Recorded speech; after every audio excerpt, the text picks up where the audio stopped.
Good evening, everyone. Namaskar. Good evening. Welcome to part number 19 of this special revision series for Civil Services Aptitude Test. We are going to solve the paper of 2021. Obviously, we are delayed by a couple of minutes, but then we are back online. Everything is okay. And so we will dive straight into the agenda for the day. And the agenda for the day is pretty simple. We are going to tackle questions of Civil Services 2021, especially and in fact only the RC questions. Alright, this is a part of the special series. Hi Swati, welcome everyone. Welcome whoever is joining right now. And whoever will be watching this later at a later time at your convenience, do make sure and do take a note, a mental note of the fact that CSAT 2021 again was a continuation of the trend that started in 2019. The paper was difficult, okay? By no stretch of the imagination can one say that it was an easy paper. No, it wasn't. The questions were moderate to difficult level. The options were confusing. Some passages required you to have a mastery of the language, at least be able to decipher what the passage is telling you, what the author is trying to convey to you. So obviously a certain degree of expertise is needed, and that has continued till 2022 also, which we will be discussing in the next class. So we are just a couple of days away from the CSAT prelims for the year 2023. So it's an opportune time to revisit past year questions, see the trends, see the types of questions that UPSC often asks so that you don't get flummoxed on the final day. Okay, 2021, a year where you had 27 RC questions asked. So roughly out of 80 questions, you're looking at a close to 33% conversion rate of questions. So around 30%, sorry. So if you have around say 30% of questions coming specifically from one particular genre, one particular type, then it's in your best interest to go ahead and master it. Because obviously if you're going to be casual and callous with reading comprehension, then you're doing it at your own risk. Having said that, let's straight away jump into the questions. Well, this is the series. For those of you who will be watching this at a later date, well, central idea, tone identification, all has been done in detail. The second lecture is about central idea and theme identification. Thereafter, we have tones. Tones has been discussed in part 3 and part 4 comprehensively. Right? So I wouldn't be surprised to see this kind of questions come in CSAT 2023 too. However, it's only conjecture at this point. Thereafter, all those questions of corollary, inference, assumption, implication, all of those words that UPSC asks you to identify. Hi Dukhiram, welcome everyone. So this is asked in part number 5. Okay. And thereafter, we have done questions on these kinds, a lot of analysis, a lot of trend analysis, question analysis, option analysis, all that has been done. And we have also been doing previous year questions from 2014 onwards, going through the large majority of questions have been done. And today our pit stop is CSAT 2021. Let's straight away jump into the first question. Researchers simulated street lighting. All right. Street lighting on artificial grassland plots containing pea aphids. What are pea aphids? They are insects. These were exposed to two different types of light. All right. So two different types of light. A white light, similar to newer commercial LED lights, and an amber light, similar to sodium street lamps. So two types of lights, and the whole insect community of this particular population, pea aphids, it was exposed to these type of two lights. So now the author tells me the low intensity amber light. Okay. The low intensity amber light was shown to inhibit, which means stop or put an obstacle. So it was shown to stop rather than induce, is essentially to support. So it was shown to put a stop to flowering in a wild plant of the pea family, which is a source of food for the pea aphids in grasslands. The number of aphids was also significantly suppressed under the light treatment due to the limited amount of food available. Okay. The variety of information has been discussed in this passage.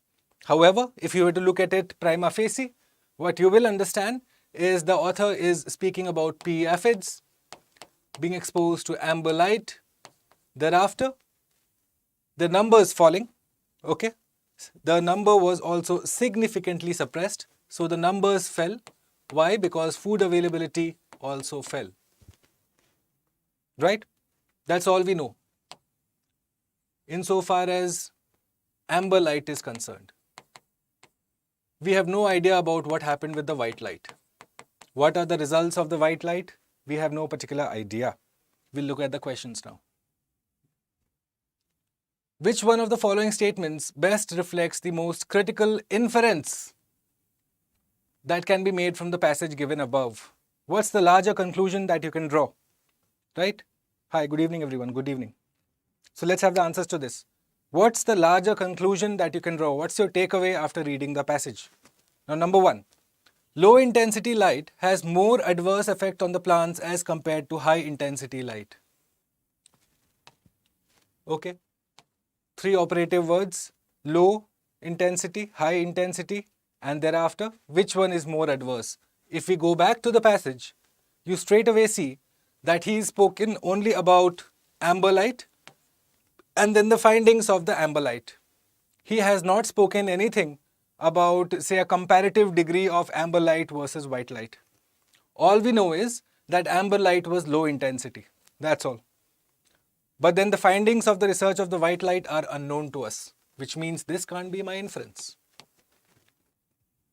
Okay, B. Light pollution can have a permanent adverse impact on an ecosystem. Now we will keep this for the time being and I'll tell you why. We'll come back to this. Right? C. White light is better for the flowering of the plants as compared to the light of the other colors. Again, no comparative analysis has been provided by the author. No comparative information has been provided by the author. We cannot draw this inference. Now coming to D. Proper intensity of light in an ecosystem is important not only for plants but also for animals. Why? If you go back to the passage, you see it's talking about flowering, and then that is linked to the number of aphids. You see, so this whole intensity, this low intensity light is essentially affecting two things. One, the flowering, which is essentially the food for the pea aphids. Right? Is this a fair inference to make? So now when you look at the option here, proper intensity, correct, because the passage also speaks about intensity of light. So proper intensity in an ecosystem is important not just for plants, for flowering, but also for animals which are dependent on these flowerings for their food. So which means D becomes my most valid inference. Now, the problem starts here. Okay? UPSC in its official answer key has said that B is the correct answer. Which means it's telling us that B is the correct answer. Right? Now, I did rack my brain over this a lot. I read and reread the passage, but at no point can I understand how light pollution can have a permanent adverse impact. The fact that it's talking about permanency essentially tells me that this line is wrong. The number of aphids was also significantly suppressed. Significantly suppressed, but not completely extinct. Right? At the same time, it's talking about limited amount of food.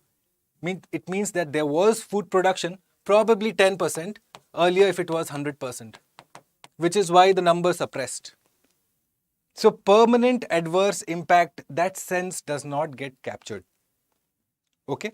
That sense does not get captured. Now UPSC says B, but I would like to humbly differ because again, to my understanding, the best answer for this is D. Easily. But then the key of UPSC says light pollution can have a permanent adverse impact on an ecosystem is the correct inference. I am yet to see an explanation that convinces me. Okay? So I didn't want to mislead you, obviously. I wouldn't mislead you. But then this is my inference. D is what I think is the answer. Please let me know in the chat what's your inference. Maybe I'm wrong somewhere.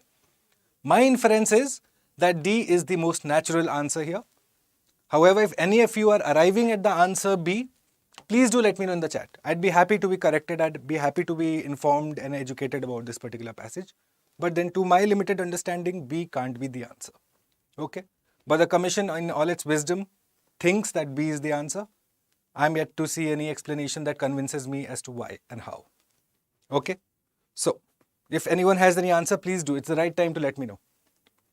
Yes, if anyone can explain to me how B, if you have arrived at B, what's the logic that you have applied, I'd be happy to consider that. Exactly. I don't understand the permanent bit. It talks about, firstly it talks about pollution, guys. Just give me a second. It talks about pollution, whereas we are talking exclusively about intensity of light. Right? Look at this. Two types of light. A white light similar to commercial LED light and an amber light similar to a sodium street lamp. Where is the pollution angle coming in?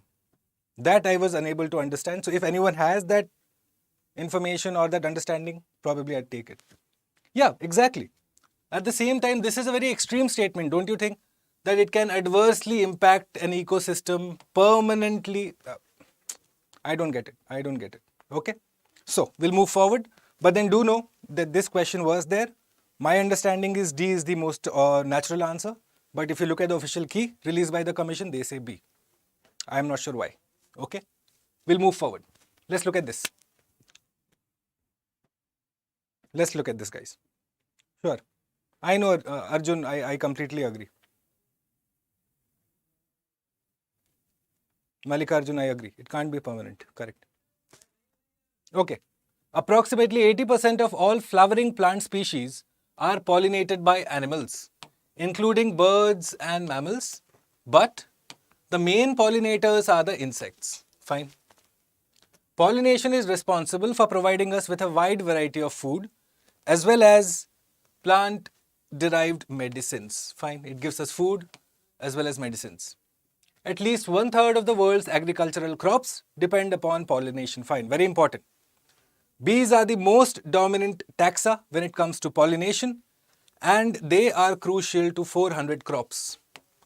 Pollination is an essential service that is the result of intricate relationship between plants and animals. He's drawn a relationship here, guys. Direct relationship. Okay? That pollination is essential and it involves plants plus animals. We'll remember this. And the reduction or loss of either affects the survival of both, which means if one is affected, then everything is affected here. Effective pollination requires resources such as refuges of pristine natural vegetation. Pristine is untouched, untouched by humanity or any of sort of, say, contamination. So pristine, you need large amount of natural forests nearby or wherever it is so that pollination is it's encouraged. Pollination happens. Now let's look at the questions. What are the assumptions? Okay. What are the assumptions? I'll let you guys have a look at the option first.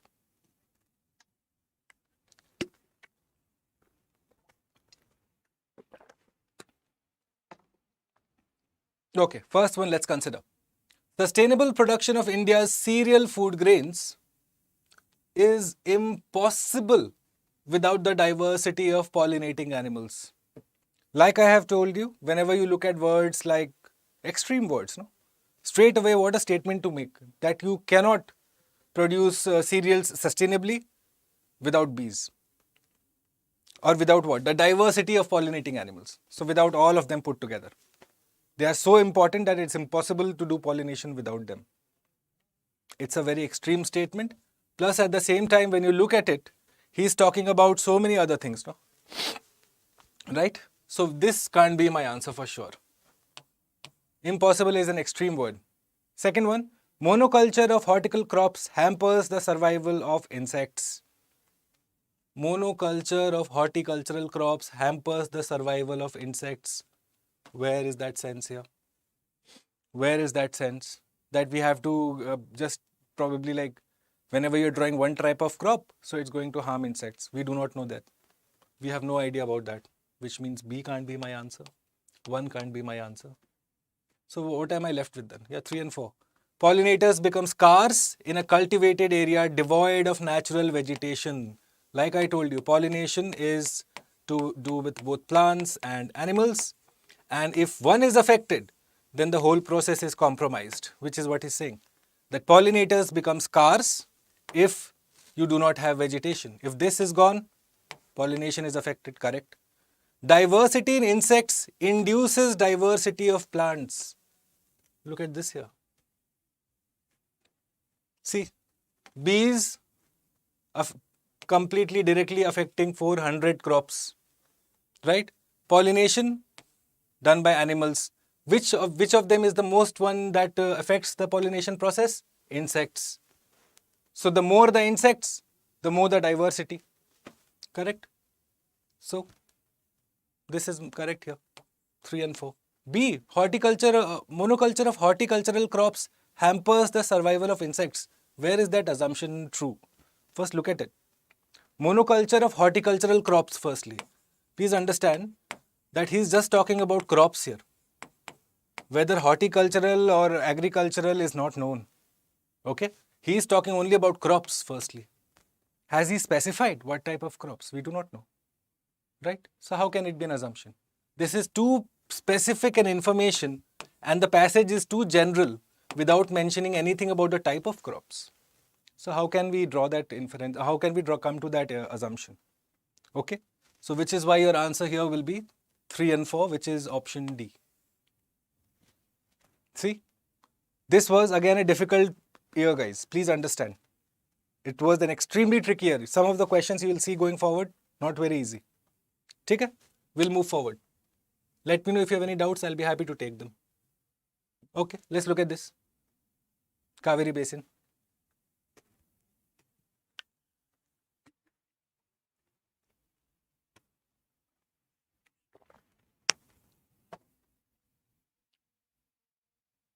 Okay, so you have increasing trend for maximum and minimum temperature, which means your temperature range has increased, and a decrease in the number of rainy days, which means more dry days.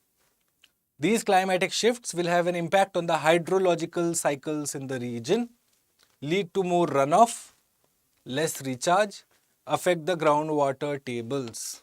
Further, there has been an increase in the frequency of droughts. This has driven farmers to increase dependency on groundwater. So they are all going for borewells, essentially. Okay, we'll come to your doubt, Mallikarjun. 1 second. Okay, have you understood the passage first? He's essentially doing what? Impact of climate change over a particular river basin using climate models. Impact of climate change is being analyzed, and this is all the result that has come out. Eventually, a human reason has also been given that because of all of this, people are now going for borewells. Okay, so what is the crux of the passage? Let's have a look at this. What could be the crux of the passage?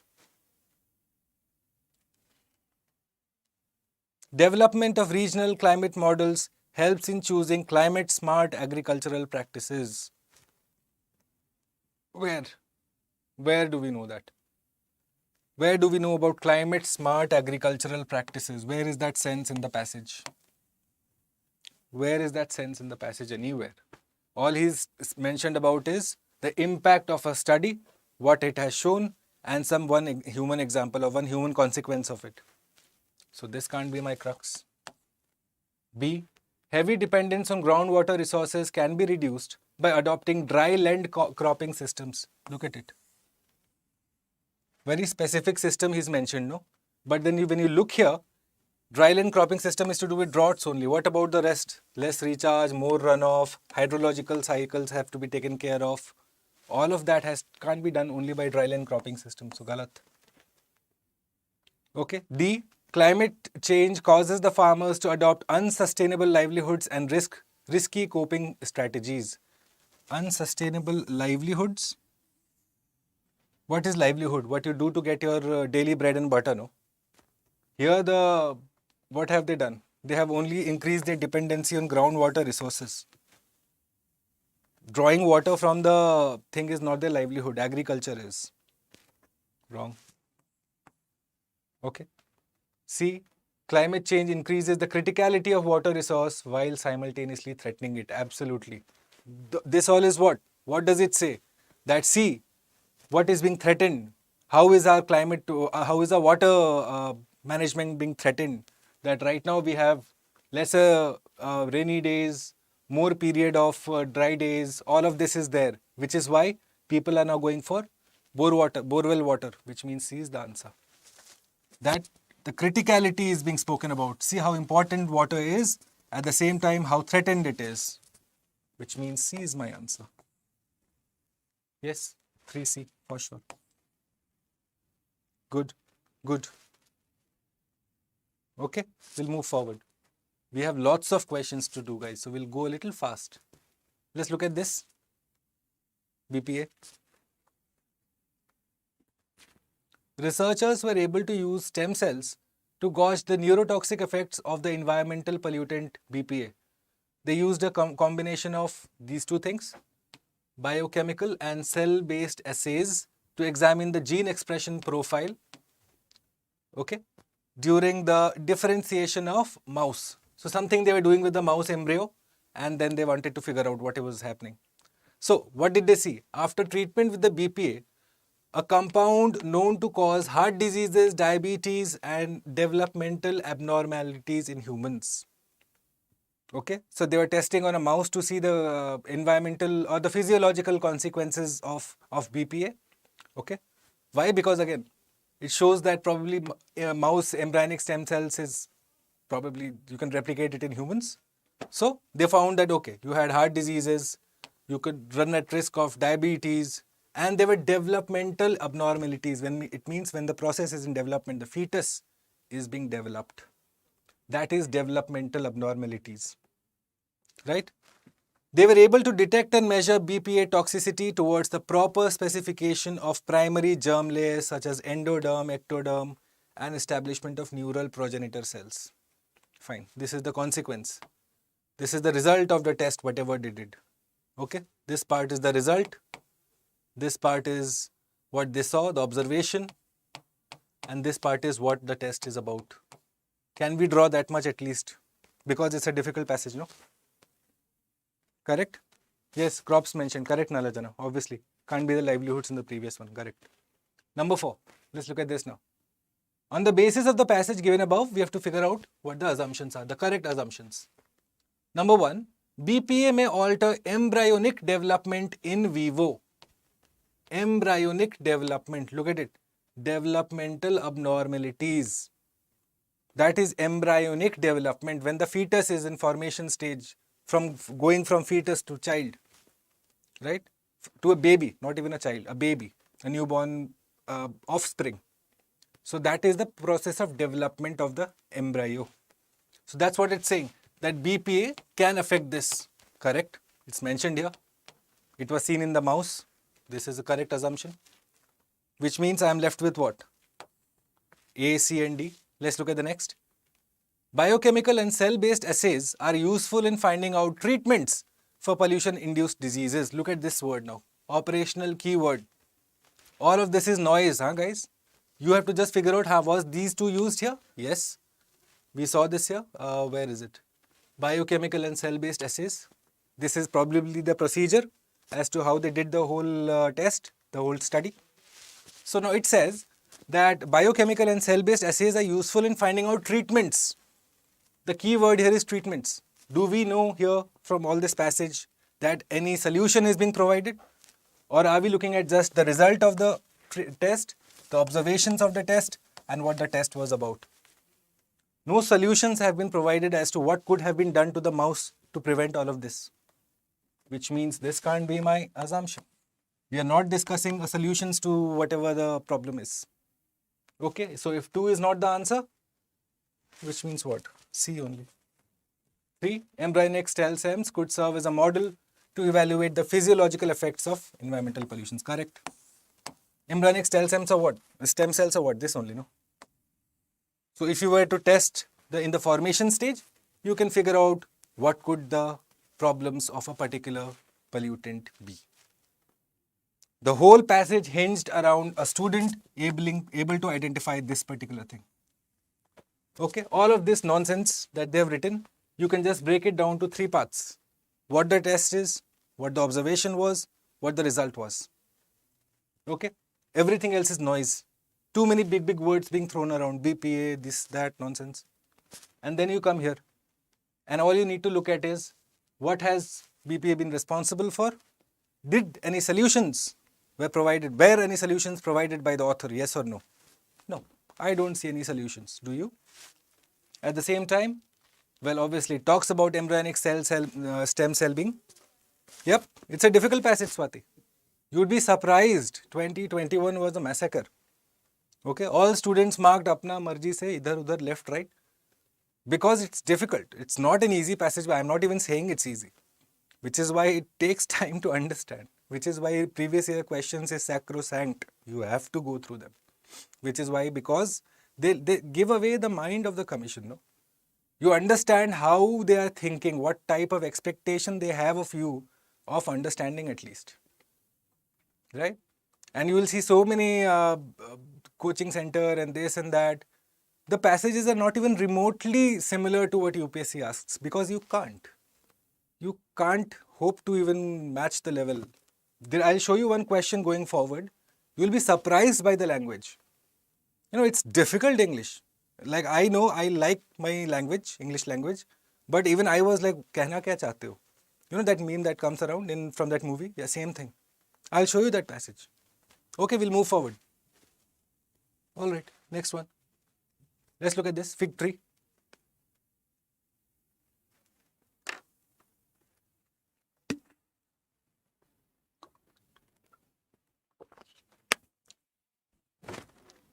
Okay, fig tree are considered sacred in India, East Asia and Africa, and are common in agricultural and urban landscapes where other large trees are absent.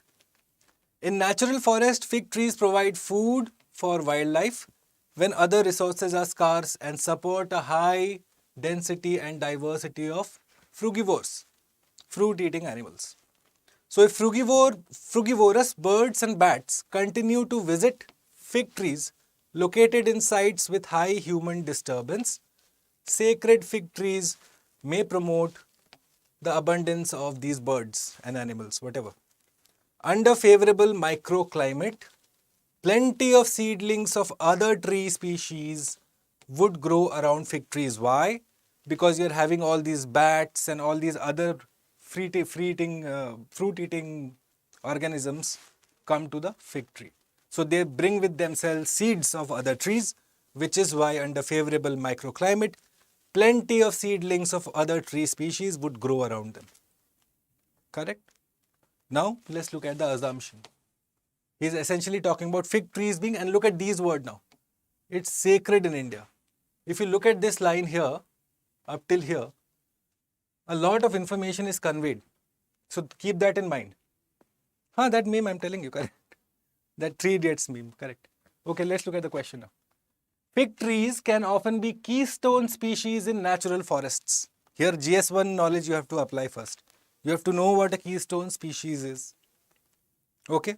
So again, please understand, in UPSC CSAT, people will tell you restrict yourself to the passage. The information is to be picked from the passage. The understanding has to be holistic. Now, if you just restrict yourself to the passage, and if you do not know what this is, how are you going to solve? Can someone answer me then? No. So you need a holistic answer, like a level to answer these questions. Okay. So fig trees can often be keystone species. Keystone species are what? Like the most important species that will drive the growth or demise of other species. Right? It will be like the primary coordinator for species existence. If that dies, everything else will die. Correct? Which means this is correct here. Absolutely. Why? Because it talks about all these birds and animals visiting it. And if this line here, where is the line? Fig trees provide food for wildlife when other resources are scarce. They support a high density and diversity of frugivores. They support it directly, which means they are keystone. So this is correct. Second, fig trees can grow where other large woody trees species cannot grow. the only line you have to figure out here is, has the author spoken about woody? Yes, has the author spoken about woody, or he's just said other large trees? He's just mentioned trees. He's not mentioned about woody, non-woody, all of those tree terms. I do not know, but okay. ठीक है? He has not mentioned. So 2 is incorrect, which means this is gone, 1 is correct, so 1, 3 and 4. Sacred trees have a role in biodiversity conservation, obviously, first line in there. And fig trees have a role in the seed dispersal of other tree species. Why? Because all these other animals are coming with the seeds that they have eaten.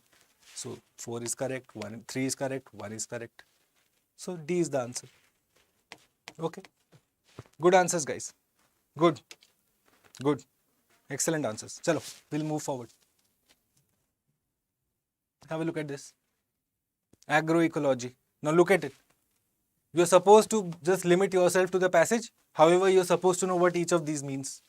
GS1 knowledge you are going to use. Go ahead, give it a try.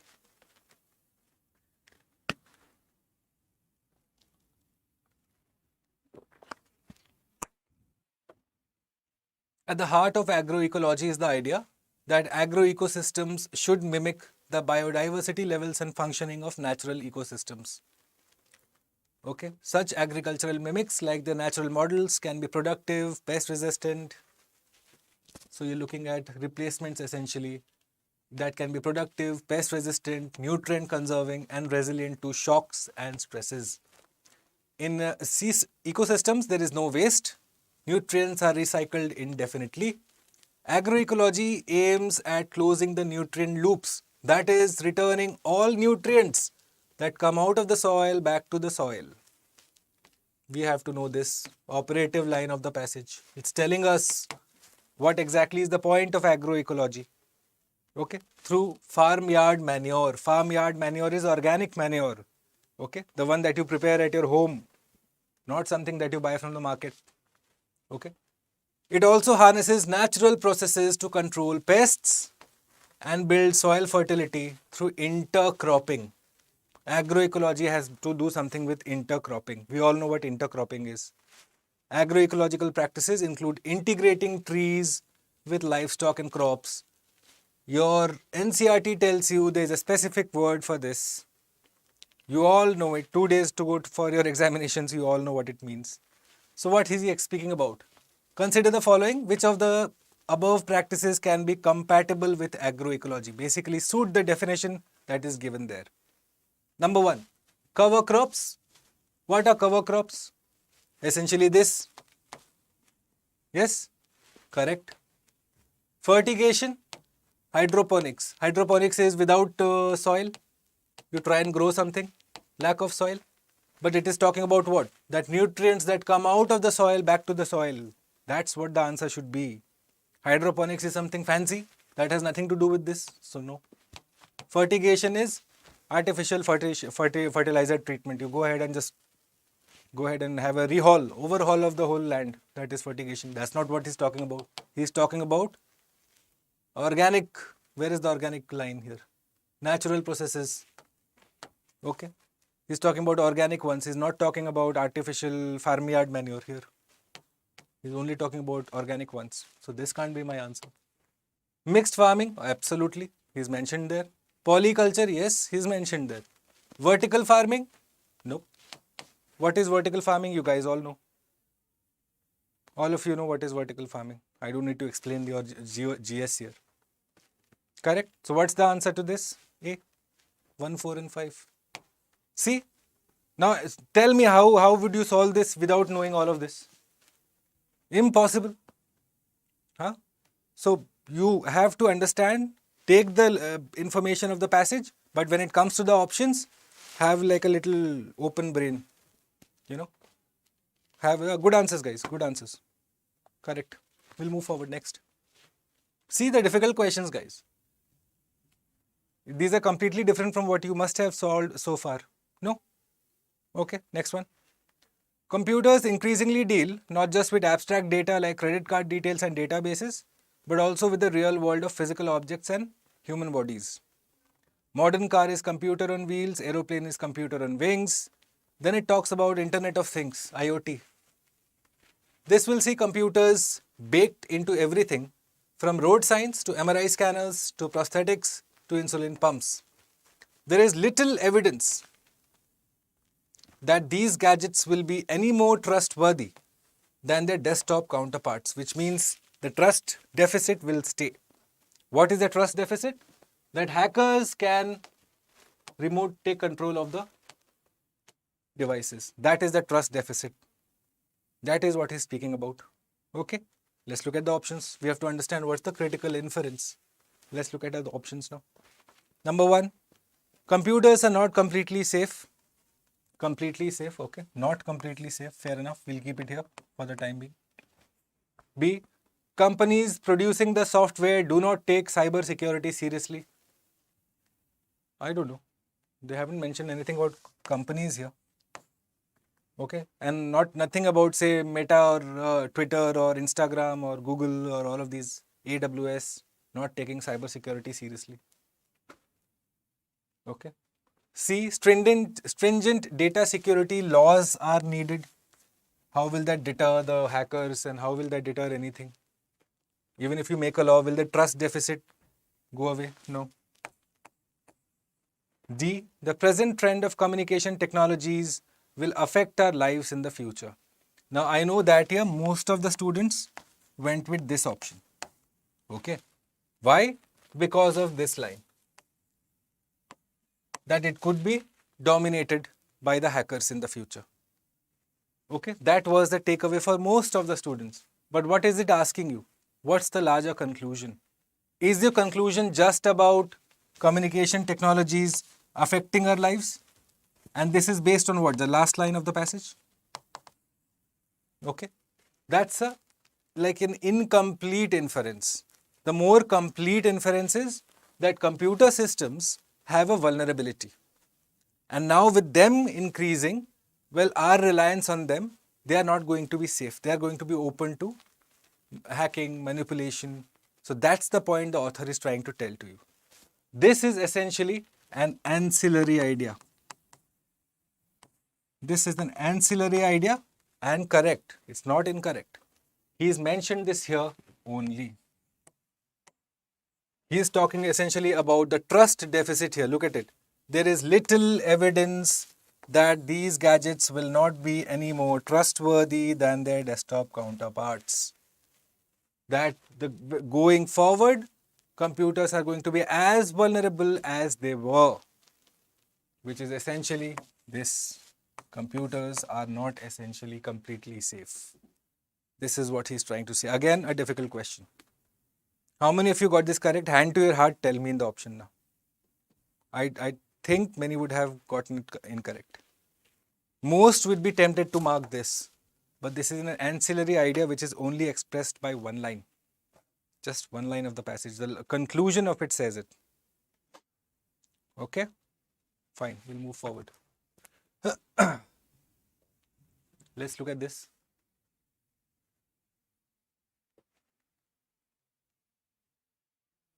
Correct. Correct, Mallikarjun. Correct. Communication technology also. Correct. Always be specific when it comes to information. Do not assume on your part. This is what I say.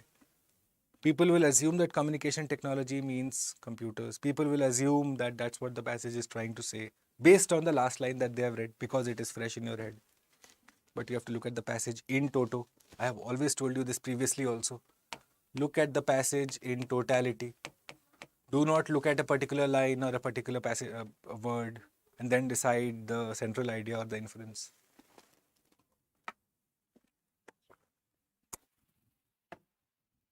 Let's look at this. A social and physical environment riddled with poverty. Riddled is essentially infested or full of, okay? So riddled with poverty, inequity, unhygienic and insanitary conditions generates the risk of infectious diseases. So all of these problems, they lead to infectious diseases, okay? Hygiene has different levels: personal, domestic, community. 3 levels, 3-tier system. There is no doubt that personal cleanliness brings down the rate of infectious diseases. Good. If you are clean, if you maintain personal hygiene, you will get less infected. But, transition word, but the entry of the market into this domain has created a false sense of security. What is the market? Business. So business has now come into this personal hygiene domain, and it has given us a false sense of security that 99% of all germs will die if you wash your hands with my fancy liquid. Okay? So false sense of security that gets conditioned and reinforced by the onslaught of advertisements. See? Morning, evening, you see that advertisement, you are like, this is how I'll avoid corona. Not a bad thing. But then that is an onslaught of advertisement. That is making a behavioral change in yourself. Experience in Western Europe shows that along with personal hygiene, general improvements in environmental conditions and components like clean water, sanitation, food security, the social aspects, have brought down infant-child infection rates considerably. The obsession with hand hygiene also brings in the persisting influence of the market on personal health, overriding or marginalizing the negative impact on ecology. So there's some problem with going and repeatedly washing your hands again and again, because that could, influence on market, on personal health, overriding or marginalizing the negative impact on ecology and emergence of resistant germs, that you will be washing it again and again, and so some new type of germs might come, and so that 99% liquid may not be able to kill it, get rid of it. Okay, please understand this now. Where is that particular line? Personal, domestic and community. This is important for us to note. Okay, that he's talking about this and then interlinking it with social issues. Correct? Let's go forward and look at the questions now. What are the assumptions? Go ahead, give it a shot, guys. What are the assumptions for this? People who are obsessed with personal hygiene tend to ignore the community hygiene. Where? Firstly, first option. Where has it been mentioned that someone who is personally clean is not a contributor to community hygiene? Right? That has not been mentioned here. Nowhere. Personal cleanliness brings down the rate of infectious diseases, and thereafter nothing. Experience in fact shows that in Western Europe, if you take both personal hygiene plus community hygiene, then that helps you. It's better for child-infant death infection. So obviously this is an incorrect assumption to make.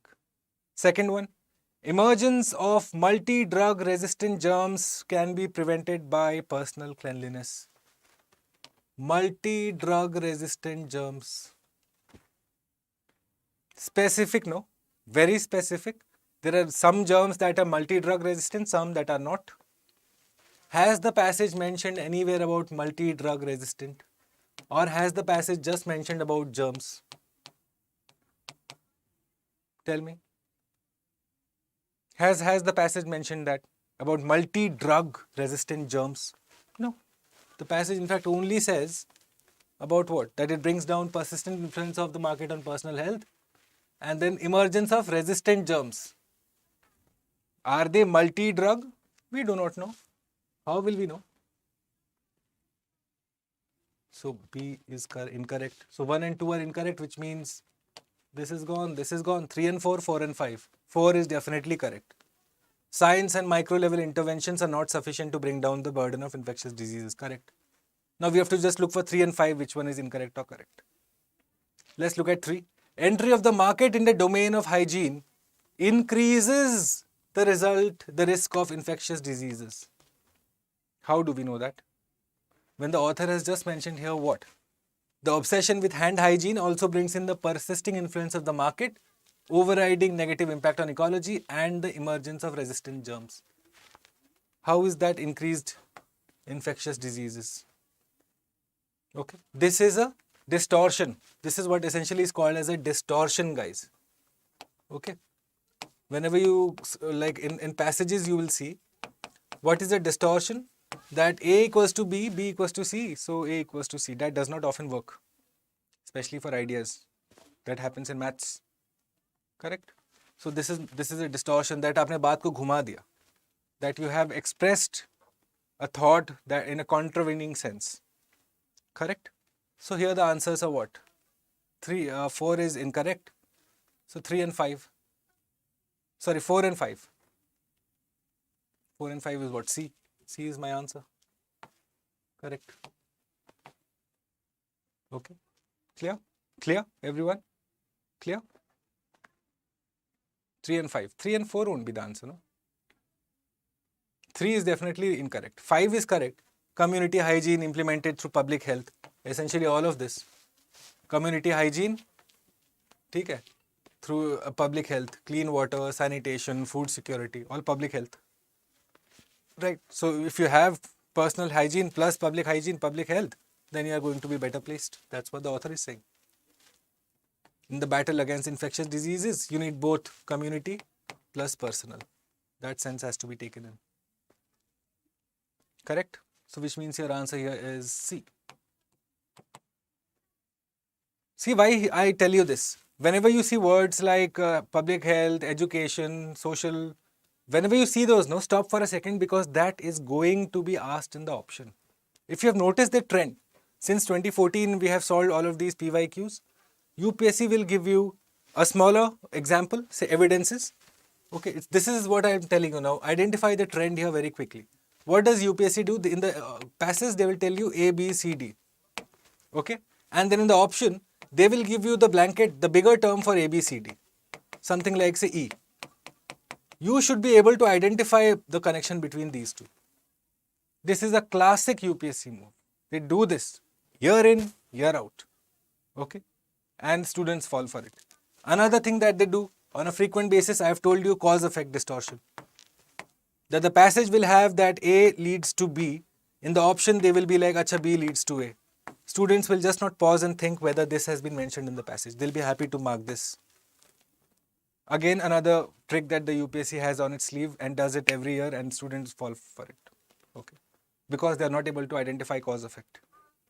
Okay, we'll move forward. Pay attention here, guys, because this is all going to be important and useful for you day after tomorrow. Let's look at this. India faces a challenging immediate future in energy and climate policy making. Now, what are the problems? Spluttering fossil fuel production capabilities. So, we are not doing enough. Sputtering is essentially slowing down. Okay, slowing. Or inefficient, you can ask. Even inefficient gives away the sense. Limited access to electricity and modern cooking fuel.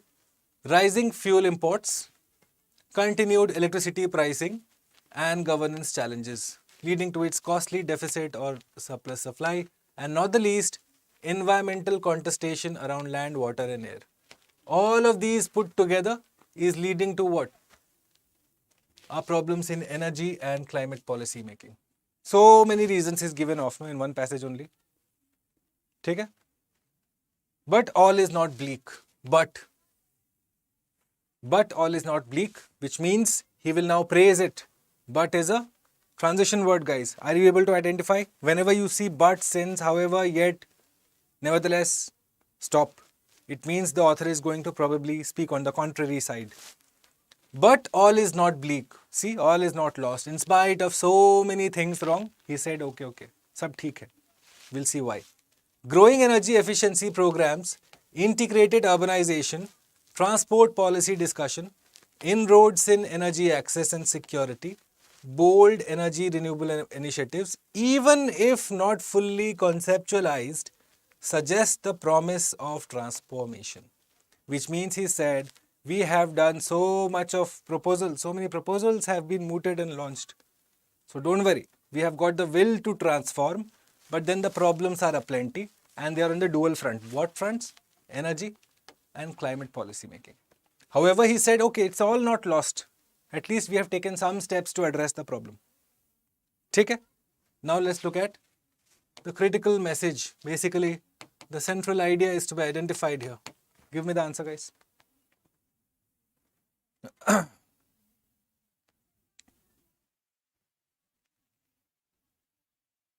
I think this should be easy. The options are quite easy for this. Mallikarjun, I'll just come back.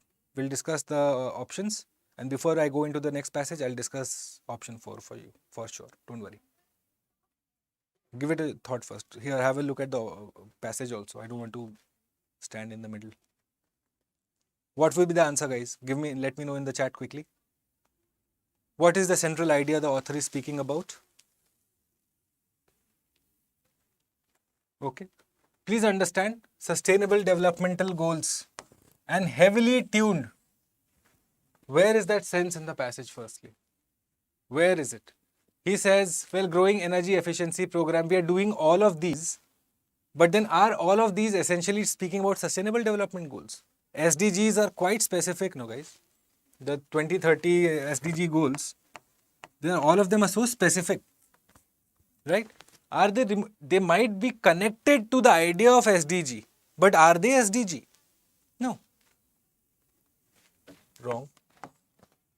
C.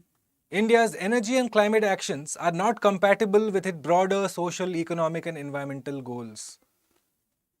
Not compatible. Okay. Not compatible. No sense of this. Galat.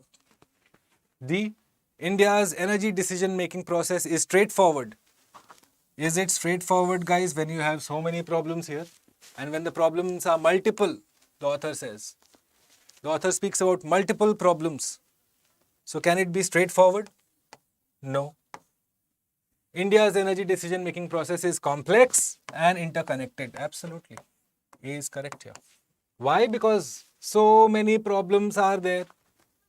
Yeah, one line only he's given of some 20 problems. Right. Must be someone who's gotten very high marks in the essay. Look at him, one line, he's like, oh my god, it's a doom gloom scenario. A is the correct answer, guys. Yeah. Imagine if you are supposed to write like this. It's like a very morose scenario he's painted, no? But then he salvages it with this. But all is not bleak. Transition word. Always identify transition word, guys. You will be able to identify the theme of the passage easier. Next one. Okay, let's talk about chickens. Go ahead. There are reports that some of the antibiotics sold in the market are fed to poultry. So they are fed to poultry and other livestock as growth promoters to fatten them up so that you eat like good KFC chicken bucket you have. Okay. Overusing these substances can create superbugs, pathogens that are resistant to multiple drugs and could be passed along humans because they'll enter the food chain. Right? Mindful of that, some farming companies have stopped using the drugs to make chicken gain weight faster. Since Denmark banned antibiotic, the major pork exporter says it's producing more pigs and the animals are getting fewer diseases. What is it talking about? Antibiotics and chickens, antibiotics and animals. That's the sense of the passage, the central idea. If you had to just quickly identify it, it's talking about antibiotics and say usage on animals. Or chickens if you want to understand, poultry if you want to understand, whatever. Chickens, poultry, whichever kind. Okay. Let's look at the critical message, which is the central idea identification again. What's the central idea? Number 1, people should avoid consuming the products of animal farming. All products? Huh? So what about those who have banned? Poor fellows, you'll cause them harm. Yeah, they'll be shut down. No, can't be. If you avoid consuming altogether. B, foods of animal origin should be replaced with foods of plant origin. If we all go vegan, then what's the point? Correct? Not mentioned anywhere. C, using antibiotics on animals should be banned.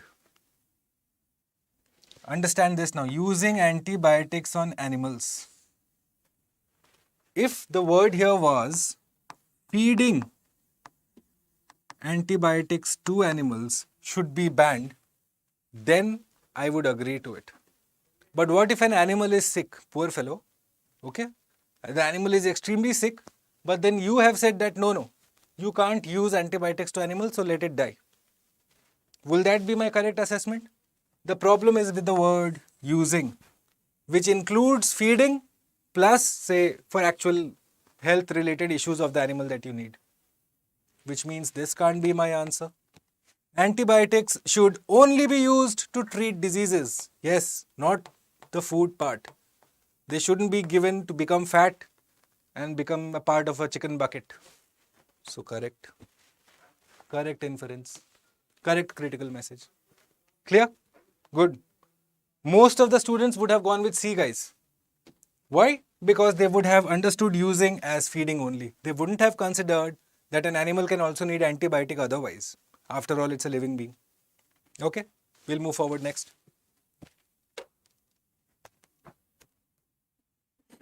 Have a look at this quickly.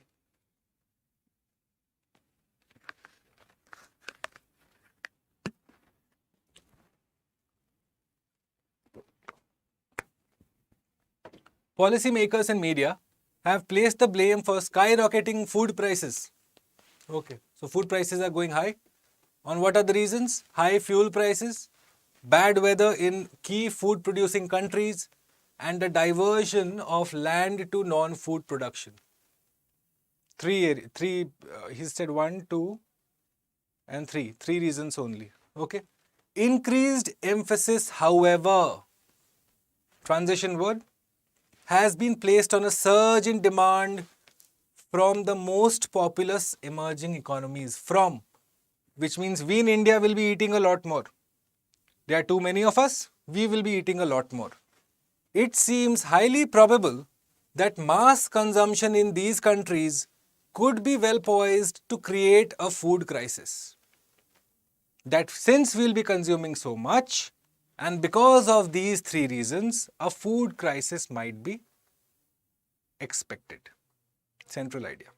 Now, what are the assumptions the author has made? Have a look. What are the assumptions? Oil producing countries are one of the reasons for high food prices. It only speaks about high fuel prices. Your GS1 knowledge tells you that fuel prices are high, not just because oil producing countries charge high, but because there is so much of other supply chain issues that you have to factor in. That it's a volatile market. You know all of that information, that whole story, no? So can you say that these folks are responsible? Are one of the reasons for high food prices? Can you say this with absolute surety? No, I can't say this with absolute surety. Okay, so not an assumption. B, if there is a food crisis in the world in the near future, it will be in the emerging economies. It will be. Which means that India we will have a food crisis. But then the passage tells me what? That the demand for food from the most populous emerging economies.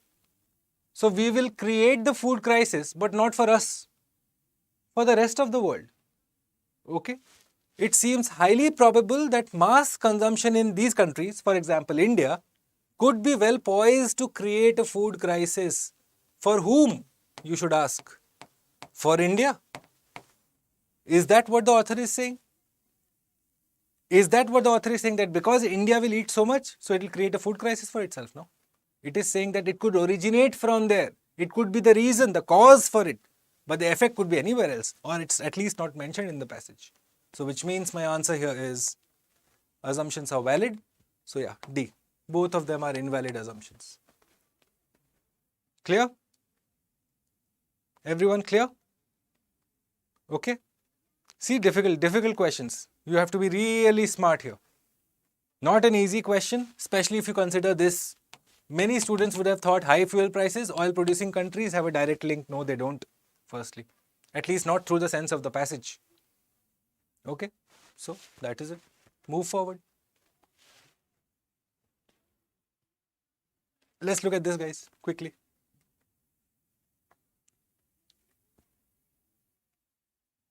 Good answers, guys. Ray, Sneha, Dukhiram, Swati. बहुत बढ़िया. Mallikarjun, good answer. Good, good.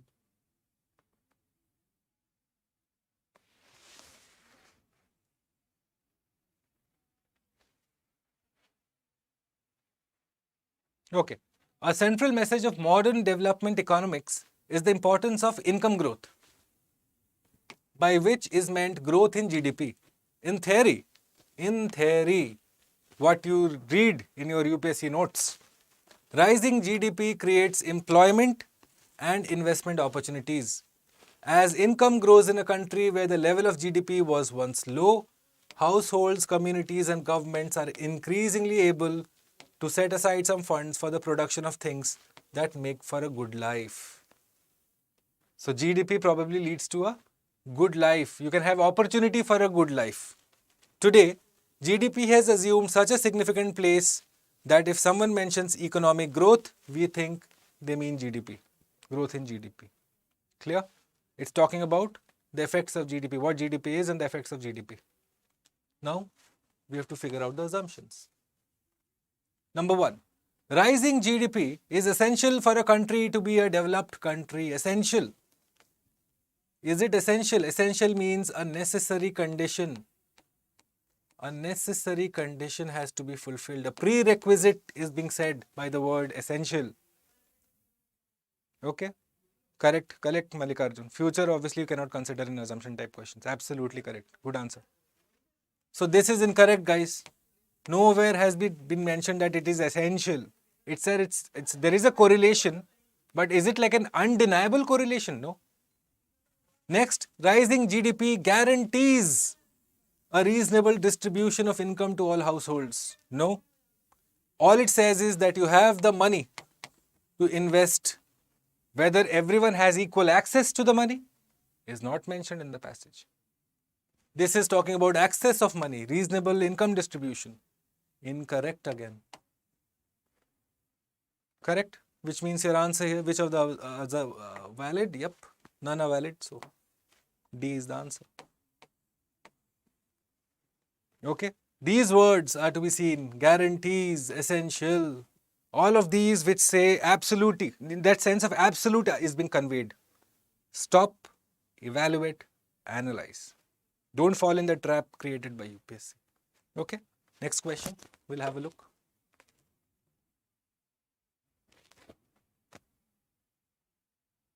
This is the passage, guys. I think this is the passage. No, not this. There's one more. That, that meme I was telling you about. Not this one. This is at least still easy. The next one probably. With respect to what are called denominations of religion, if everyone is left to be a judge of his own religion, there is no such thing as religion that is wrong. Which means when it is personal, everything is correct. But, however, okay, but if they are to be a judge of each other's religion, there is no such thing as religion that is right. Which means when it is outwards, it is wrong. And therefore, all the world is right or wrong. Sorry, all the world is right or all the world is wrong in the matters of religion. Essentially saying that for religion, it's either wrong or right. Okay? If you were to understand it this way. That when it's personal, when you're looking inwards, you are like, my religion is absolutely fantastic, it's the best. Suddenly, if I were to evaluate your religion, I'd be like, your religion has these problems. Similarly, you will do the same thing. When you're looking at your religion, you'll be like, it is the best. Bhuvan Sir's religion is nonsense. Personal bias. So he says that there is no such thing as a religion that is right. And therefore, all the world is right or all the world is wrong in the matter of religion. That religion is not able to ensure, say, a uniform definition. Okay? It is not able to help people justify the right from wrong. Right? Let's look at the question now. A. No man can live without adhering to some religious denomination. It has not spoken about atheists or agnostic or theists. No question only. So, galat. B. It is the duty of everyone to propagate one's religious denomination. It is not the duty for sure, at least in the sense of the passage. Okay. D. Men do not understand their own religious denomination. It says men do understand. See, in a personal sense, everything is correct. But when you look at the other outwards, the other person's religion, you find everything wrong. So men do understand their own religious denomination, but do not understand the samne wala religion, the other person's religion. Okay, they're not able to accept whatever the other person has to say because they're so self-consumed that my religion is the best. Okay, let's look at C. Religious denominations tend to ignore the unity of man. Religious denominations tend to ignore the unity of man. What is right, what is wrong? There is no clear and concise definition that all religions have, so that you and I could agree upon what is right, what is wrong. What is right in your religion may be wrong in mine. What is right in mine could be wrong in yours. So there is no unity of concept of unity being introduced by religion. That's what he's speaking about. See, this assumption is fair here to make. Difficult question again. Why? Because it wanted you to break the passage in these 2 to 3 lines to understand it. Yep. Option D is, I'll tell you what, option D is extremely tricky. Why? Because you have to understand this whole passage and then relate it to what he's saying to be a judge of his own religion. That cross-linking has to be done by you. So it's difficult, especially when you are confronted with 120 minutes and 80 questions, out of which 27 are RC. Anyways, you have less time. The fact that you will not get a time to read the passage twice, because if you do so, you will compromise your time. So such mistakes are, going to happen. But then you should be careful. You should extremely be careful for RC questions. Okay, it's a matter of interpretation. There's no formula to tell you, acha, you know what, apply this formula. Like all these people will tell you, no.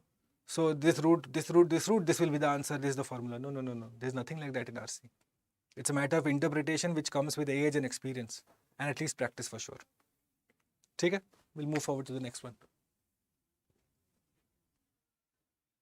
Okay, let's look at this. It is certain that seditions, wars and contempt or breach of the laws are not so much to be imputed to the wickedness of the subjects. Imputed is attributed. Okay.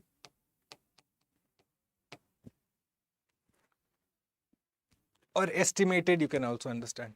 Okay. So all of these things, all of these wrongs cannot be just ascribed to the wickedness of the subject as to how chatur chalak your people are. No. Or that they are just very selfish people or bad people. No. It's not just about that. As to the bad state of a dominion, which means your dominion, there's something wrong with the way you're operating. Okay. That he's saying. That it's not that the man is bad. There's something wrong in the structure that you have made to ensure that, your a social structure or a political structure, whatever it exists, there is something wrong with that. For men are not born fit for citizenship, but must be made so. Okay. For the purpose of understanding, I would assume he's speaking about humanity and not just a man like males. But then fine. For men are not born fit for citizenship, but must be made so. Why? Besides, men's natural passions are everywhere and they are the same. And if wickedness prevails, more offences are committed in one commonwealth than in the another, it is certain that the former has neither enough pursued the end of unity nor framed the laws with sufficient forethought. That there is something wrong with the state, that they haven't probably done enough. Okay? And that man cannot be blamed to that end, to that particular end. And that therefore it has failed in making good its right as a commonwealth. So if a state has failed to do its own responsibility to create a structure, then it's not the man to be blamed. So what's the rational inference? Now let's look at the first one. Okay? First one. Seditions, wars and breach of the laws are inevitable in every dominion. The sense of inevitability at least has not been mentioned here. Okay? It's not speaking about that it will happen eventually. It is saying in fact that if it happens, it means that there is something wrong with the political structure. The dominion that you have made, that is faulty. 2. It is not the people but the sovereign who is responsible for all the problems of any dominion? Well, यहाँ तक सही है. It is not the people but the sovereign. Correct. But is the sovereign responsible for all the problems? He is talking about what? Political problems, no? Sedition, war, contempt or breach of laws. Are health problems also to do with the sovereign? Huh? Are spiritual problems, moral problems in the particular dominion, all to do with the sovereign's mistakes? No. It is just a certain type he is mentioning, political ones. Incorrect. D. It is impossible for men to establish a good dominion. No. Given away by the fact that if you do this, then you are going to have a particular dominion that is to the benefit. Okay. C. That dominion is the best which pursue the aim of unity and has the laws for good citizenship. Of course, he talks about good citizenship, that you can make good citizens. Okay, you can make good citizens. He's also talking about unity here. Where is it? Certain pursued the end of unity. So if you haven't done it, it means you haven't pursued the goal of national unity, which means that the dominion that pursues national unity, that gives importance to citizenship and its laws, then it can be a good dominion. So the answer here is C. Absolutely correct. No problems here. Easy peasy this one was. Not very difficult. Okay, we'll move forward. Okay, let's look at this.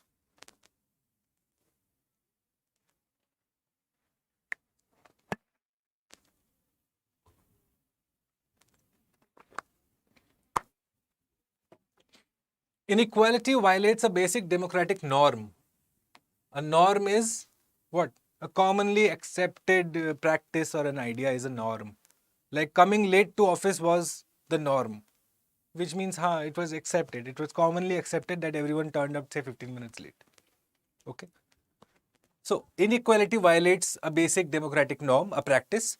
The equal standing of citizens is talking about standing of citizens.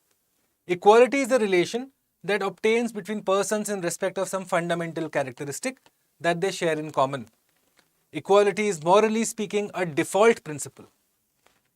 Therefore, persons should not be discriminated on these features of human condition are morally irrelevant. The idea that one should treat persons with respect not only because some of these are people of special kind, but because people are human beings is by now part of common sense morality. Look at it. He's talking about equality, inequality, equal standing. Three things. Okay, three ideas have been discussed here. Equal standing, inequality, and thereafter he is speaking about where is it? Equality. Essentially, he is speaking about equality also. Okay, equality. Sorry, this one. Fine. These three things are being spoken about by the author. So, what are the assumptions that he's made now? Number one, equality is a prerequisite for the people to participate in the multiple transactions of society from a position of confidence. Where does this come in? When he's talking about standing. Look at it. What standing? That even if you are Virat Kohli, or if you are the groundsman, or if you are just a spectator, all of the three deserve equal respect irrespective of their standing. Because it's the natural thing to do. To be respectful, to treat everyone equally, irrespective of tu janta nahi mera father kaun hai, mera mother kaun hai, all of that nonsense. Okay. That you treat people with dignity and respect, irrespective of who they are. You just treat people with respect because they are people. That's the biggest reason. Correct. Occurrence of inequality is detrimental to the survival of democracy. He is speaking about a norm, a commonly accepted practice. Okay, there have been democracies where inequality exists or used to exist. Even forget all of that. the fact that it is speaking about survival of democracy. It's striking at the very heart of democratic existence. Is it what it's saying here? It's a democratic norm. Okay, it's accepted practice, and inequality violates that. So no, can't be this. So 1 is correct, 2 is incorrect. 3, equal standing of all citizens is an idea that cannot actually be realized even in a democracy. Where has it been mentioned? It has in fact said that you should do this in the going times to come, the times to come, right? So what is my answer here? Right to equality should be incorporated in our values. 1 and 4. Right? 2 and 3 can't be for sure the answer. 1 can be the answer because it talks about the position of confidence, which is directly linked to standing. Correct? So C is the answer. 1 and 4. Again, a question that many flunked. Okay? I'm telling you the problem areas. Let's look at this. Aristocratic government. Quickly, guys.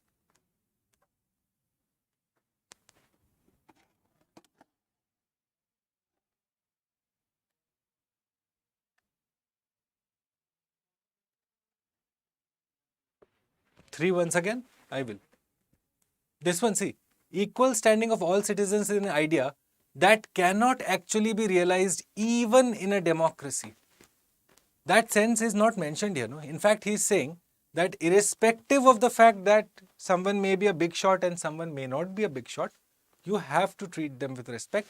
And now it has become a part of the common sense morality, which means you and I agree to it by default. No one contests that idea. Okay? That, say, people should be treated with respect irrespective of their profession or their standing in the society or whatever. That is what he's trying to say. So this cannot actually be realized even in a democracy is not mentioned in the passage. In fact, he's saying we should aspire for it, and it has become a part of common sense morality, which means you and I both accept it. Okay? Right. Let's look at this. Aristocratic government ruins itself by limiting too narrowly the circle within which power is confined. Okay? So the problem with aristocratic government is that power is confined. Oligarchic governments by the scramble for wealth. But even democracy, look at the terminology used here. But even democracy ruins itself by excess of democracy, which means he expected democracy because he's used the word but. It's a transition word, which means he was going to say that no, democracy does not suffer from all of this. But then he follows it up with saying even democracy, means democracy too, contrary to expectation, ruins itself by excess of democracy. Its basic principle is the equal right of all to hold office and determine public policy. So you can hold office and you can determine public policy.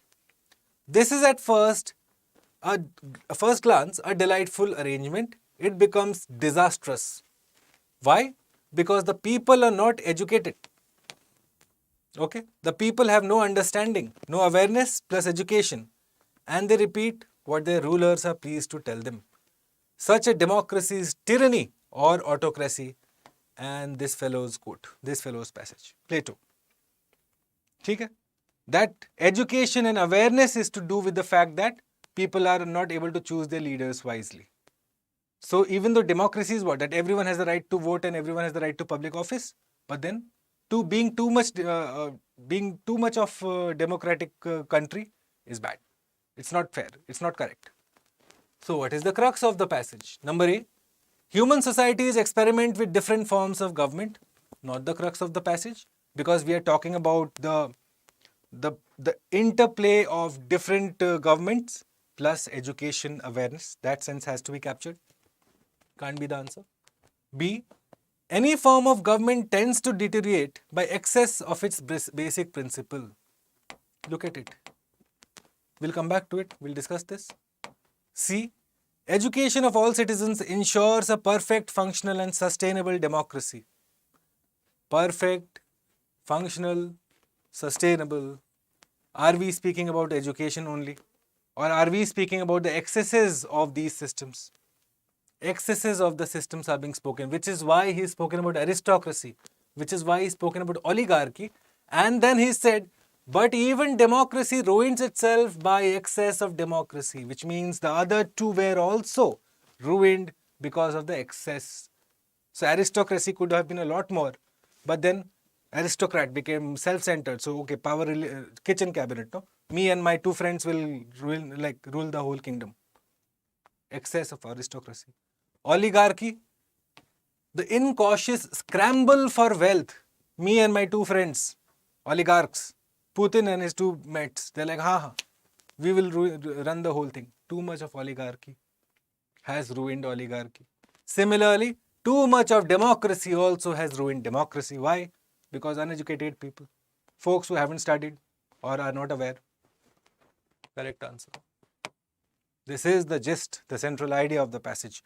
This is essentially the continuation of the thought as to why democracy is bad. But the thought essentially is that all three suffer from excesses: oligarchy, autocracy, and democracy. Difficult question again. Why? Most of the students went with C. Why? Because it was just read, just finished reading the passage about education, about people not being aware. This must be the one. Then why did he tell you about aristocracy and oligarchy then? UPSC wanted to waste ink? No. Every information is there with a purpose. Every line is there with a purpose. Or else they could have just started the passage from here and finished from here. It would still hold. So why did they waste that much ink? You have to question that, guys. Don't start questioning why UPSC is investing ink. But then why is that information given? Okay. They are not fools, no? So, C. C is incorrect. B is correct. Having a government, again, this has got nothing to do with it. Fine. This is the question, guys. The meme question I told you. I wanted you to have a look at this. Have a look at this.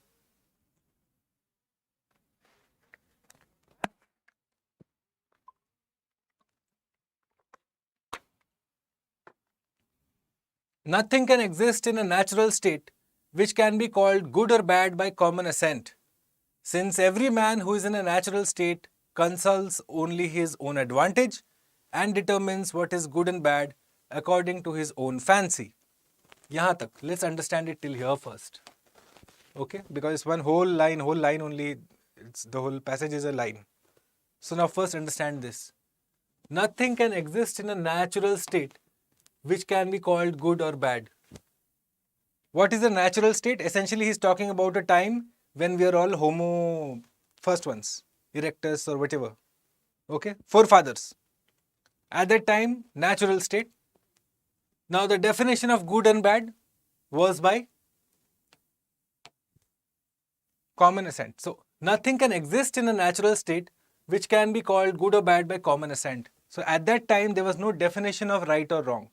Whatever the forefathers did, the prehistoric man did, was why?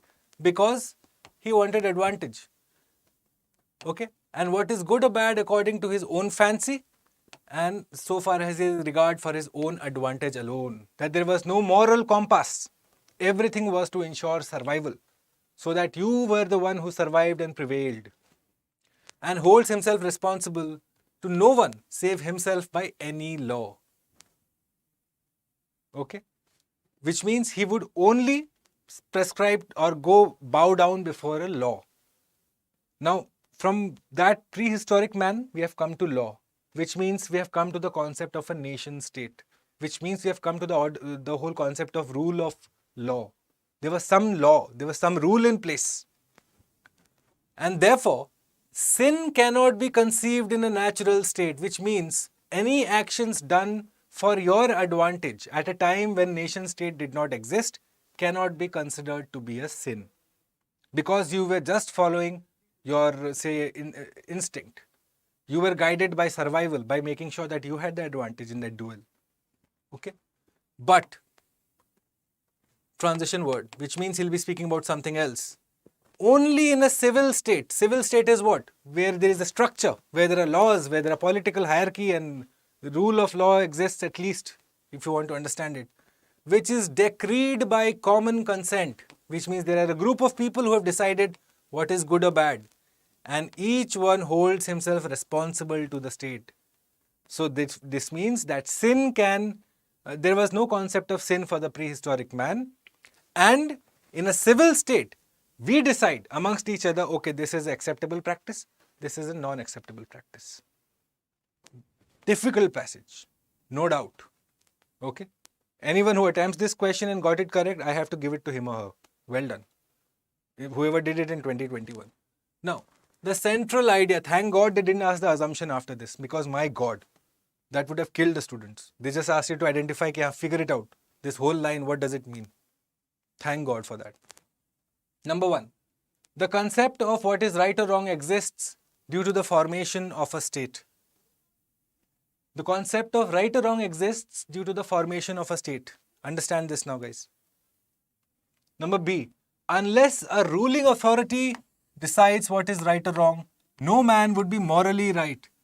We are not talking about a ruling authority. We are talking about a natural state versus a civil state. Prehistoric man versus us. He had no concept of right or wrong because he was looking to get advantage to ensure survival. We have concept of right or wrong because we have agreed to what is good or bad, what is accepted and what is not. And we hold ourselves responsible to the state, which means we are governed by the state. We fall under the purview of the state. Incorrect. Man is inherently immoral and selfish. No. In a natural state, it's not immoral or selfish, it is just looking to get advantage. So you can say probably selfish, but how immoral? How is he being immoral if he's just looking to get the advantage? Probably selfish, you can say. Fine, I'll give you that, but not immoral for sure. We're not discussing morality here. D, the idea of what is right or wrong is necessary for the survival of human species. Why? Why is it necessary? Prehistoric man did just fine. And he had no idea what was right or wrong. Incorrect, which means A is correct. The conception of what is right or wrong exists. Why? Because you have formed a civil state.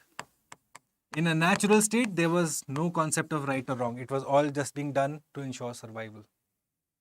Difficult question, guys. Okay. Anyone who attempted it in the year 2021 and got this correct, well done. You know your subject. Yes, look at it. When I first read the passage a couple of weeks ago, it took me like 5 minutes to first figure out like what is he trying to say. What is the exact crux of the author? So this is the crux. Okay. Not a very easy passage again. If you are confused with this whole thing, because I know this level of language is expert level, master level they are looking at. You know, someone who reads A1 essays and all of that. This is not common language. So God bless them who attempted this and probably attempted it from the Hindi version. I shudder to think what it would look like. Okay, next one. All right, have a look at this, guys.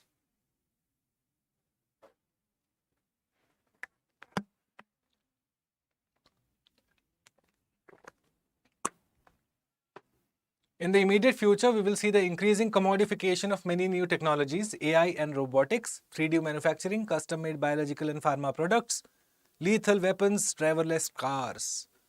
This will pose conundrums. What does conundrums mean? What does conundrums mean? What is the meaning of a conundrum? A confusion. Okay. Just a few days ago, on this very channel, I did a video called the Cleopatra Conundrum. Okay. And what it had to do with the origin of Cleopatra and why the Egyptians are angry about Cleopatra. So conundrum is confusion. Okay.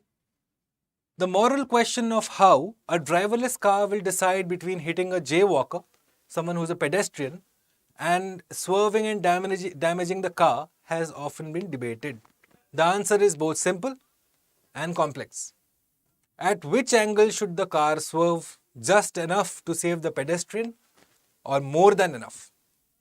So if the car is in Dublin, who would take the decision? The Irish government or the writer who wrote the code in Cali or a software programmer in Hyderabad? If different national jurisdictions have different fine print on prioritizing, it will affect insurance, investment, all of this. Basically that it's a borderless dilemma here. It's a borderless dilemma, no? If you look at it, it's borderless. You never know who is responsible for what has happened. It's all linked and interlinked. Okay? And that AI will have effects here. It's going to have to do a lot of learning and unlearning and relearning. So now let's look at the question. The practical implication has been asked, guys.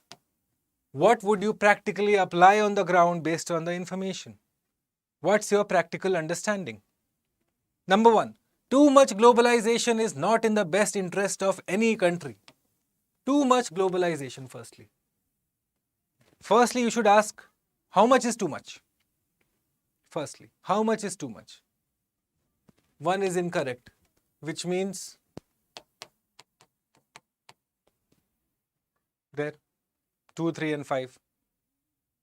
Correct? 4 is incorrect. Why? Because it talks about supply chains. We have no idea why it is talking about supply chains when the passage has not spoken about supply chains. Everything else is correct. Okay? Blurring the economic borders. See, someone has written the code. Someone is the original guy. In India, the backend is there. How will you understand? Okay? Innovation capital have impinged on the domain of the state. Impinged is essentially affected adversely. To affect adversely is impinged, encroached. Okay, next one. Have a look.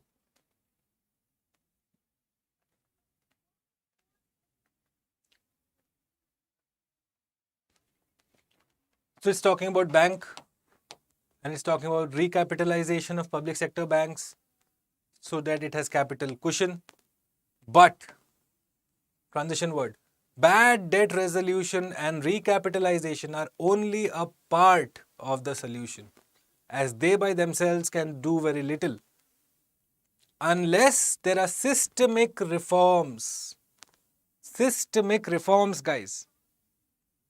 Why they mention geopolitics in option D, sir? Where, Baba? Let me see. Geopolitics will have to reconcile to many ambiguities and uncertainties. Yeah, geopolitics is what? The relationship between nations, no? So if different national jurisdiction have different, how will it affect insurance, investment decisions? All part of geopolitics, okay? Mallikarjun. So yeah, this is correct. Okay, let's look at this here. So systemic reforms is being spoken about. Please make sure you take a mental note of this. So if you have systemic reforms address the problem, future credit cycles will continue to stress the banking system. You need systemic reforms. What is the most implication, the rational implication here? Okay, number one, lending by the banks should be closely monitored and regulated by the central government.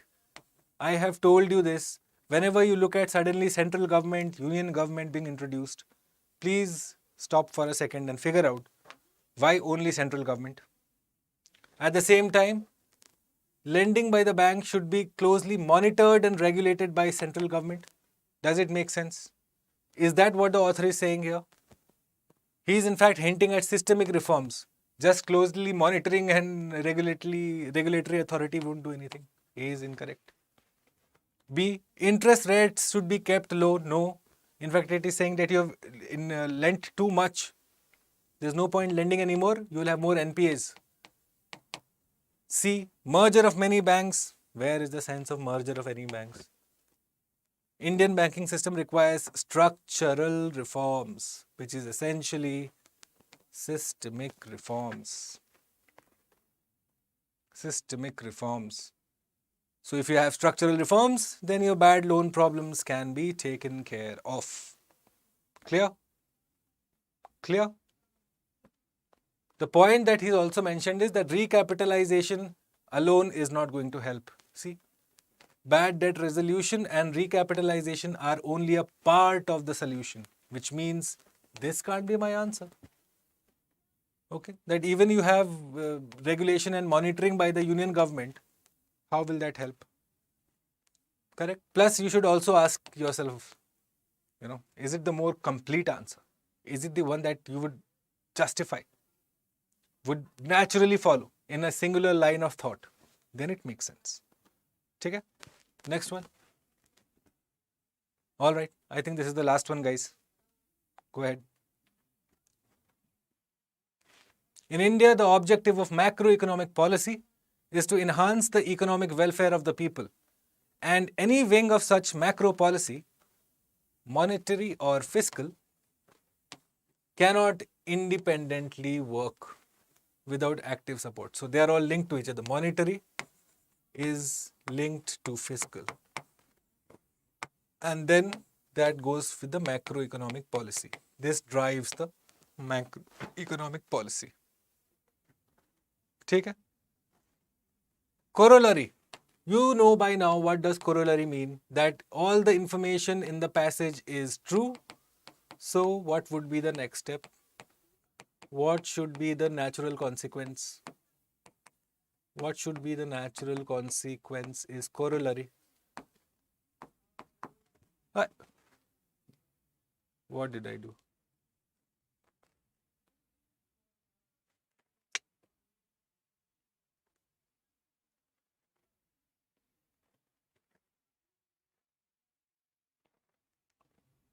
Wait 1 second.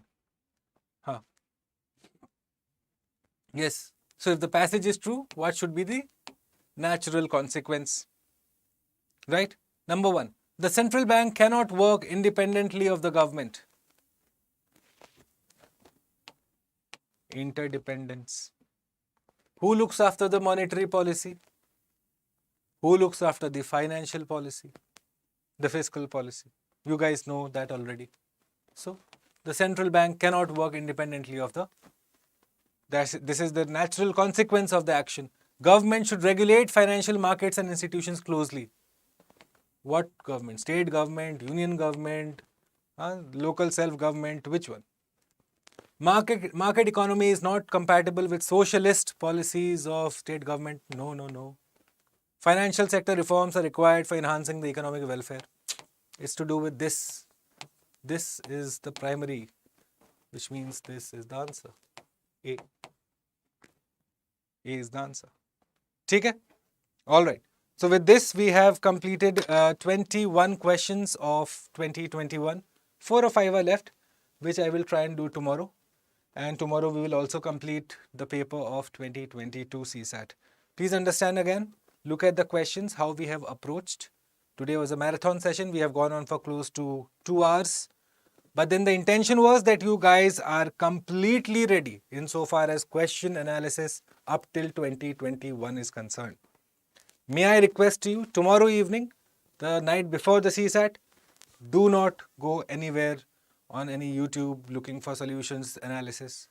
Give yourself rest. No video time after tomorrow evening. Okay? Give yourself rest. 2022, we will try and do it tomorrow morning, or I suggest we'll do it at a later date. But if I don't see you before that, my best of luck for all of you. My sincere best wishes to all of you who are appearing this year. And I hope to see you on Sunday, the 28th of May at noon, when we will be first looking at the GS1 paper, the overall sense of the GS1 paper. And then in the evening after the examinations on StudyIQ IAS, we will also be looking at the entire solution. Okay, the entire solution, comprehensive solution for GS1 paper as well as CSAT. Join me for that. We will make sure that the answers are thoroughly researched, to the point, to your satisfaction, so that you are able to at least identify how many marks are you securing. Okay? But before that, best of luck, study well, rest well, eat well, and go in with a clear and calm head, because you know the questions are not easy. You know they are designed to make you confused. So don't fall into the trap that UPSC has set for you. Be calm, be rational. Question the options. Question the options before you assume they are correct. You know, many a time you will not question, you will say, okay, and move on to the next one. Don't do that. Question every option before you assume it to be correct. My best wishes to all of you. I'll see you Sunday at noon. Do join me. And before leaving, if you enjoyed the class, please leave me a comment or a like. I would appreciate that. Thank you. Good night.